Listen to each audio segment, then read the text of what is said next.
Hello, we're from Conran and Partners. We're an architectural and interior design practice based in London.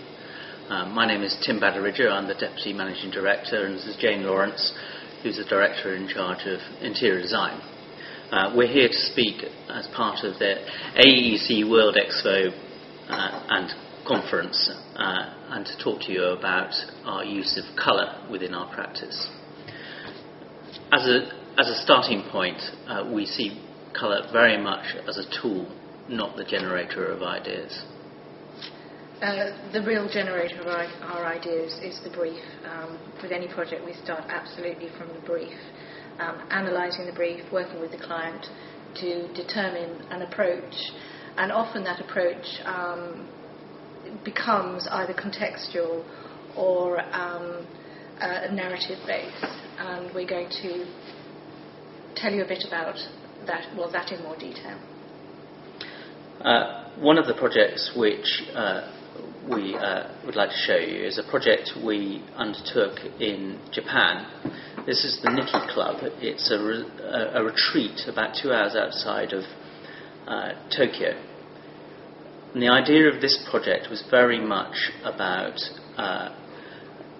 using the natural surroundings of the context to provide the tone and hue of the scheme. So the buildings we put in within that space are very much neutral colours, a neutral palette of concrete, natural timber and glass, but also water, and relying very much upon the use of the reflection and the surrounding greenery coming into the spaces.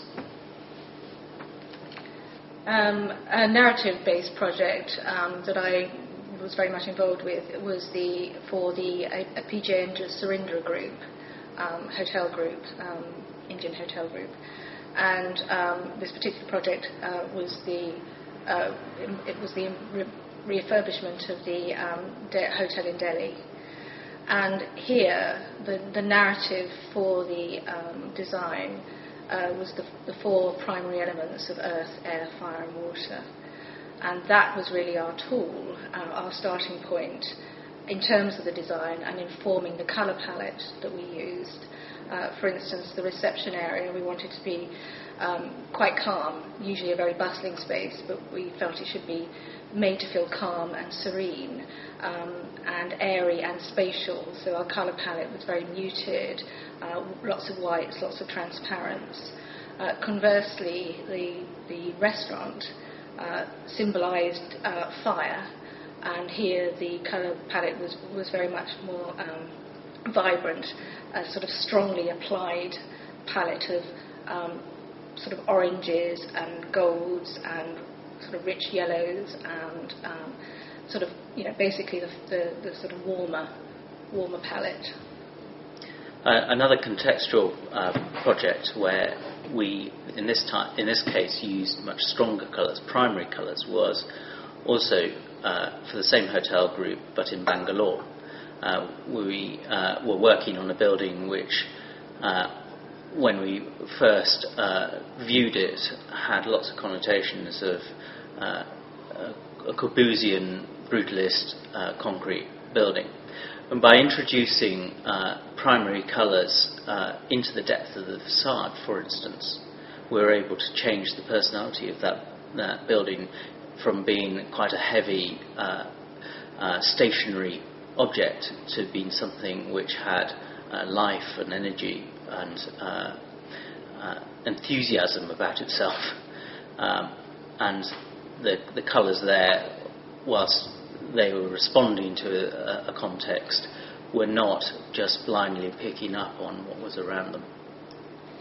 In contrast to the project Tim's just mentioned, a project again with a narrative bias was the Roppongi Hills Private Members Club in Tokyo, on the 51st floor of the main commercial building in Roppongi.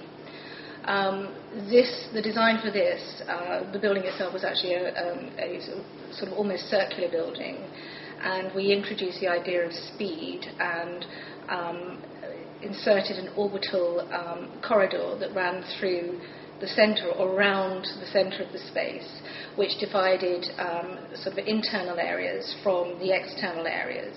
The internal areas therefore became more sort of back of house areas or private areas, and the external part of the building sort of enabled you to see the views of Tokyo, and they were the more party spaces, the dining spaces, the bars. By doing that, it also led us to consider colour as another means of describing those spaces. So the external spaces were much more vibrant, much more saturated colour was used, and even whilst the colour was more vibrant and saturated, we also sort of did use darks and lights to sort of evoke different moods. So in sort of certain clubs, we used sort of shiny, glossy blacks and purples, but in other spaces, more vivid oranges and reds, etc., etc. And then the internal spaces, the library spaces, the meeting room spaces, again, are much more considered subdued, subliminal colour palette, really allowing the sort of spaces to feel much calmer and sort of less energetic. I think that sort of probably shows you 4 projects, or two narrative and 2 contextual-based projects. Obviously, in amongst our design, we do take into consideration not only narrative and context, but other factors, and I think trend does play a part in choice of colour. We set out very definitely to make our choices based on the brief and response to the brief.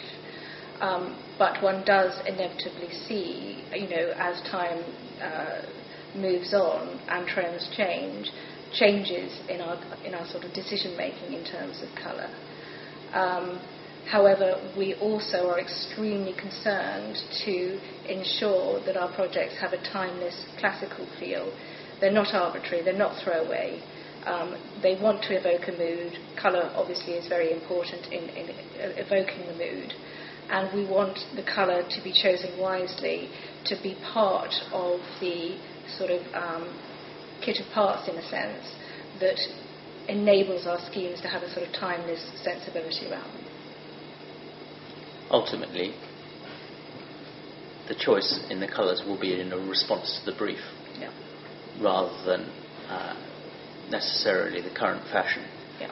Though very often the briefs will have some correlation to where we are in a point of time in any case. Inevitably, our use of colour is influenced by a lot of the other moves we're making at the same time on every project. So to really re-emphasise our first point, colour is a tool. It doesn't drive the project, but clearly it is a very important part of that thought process.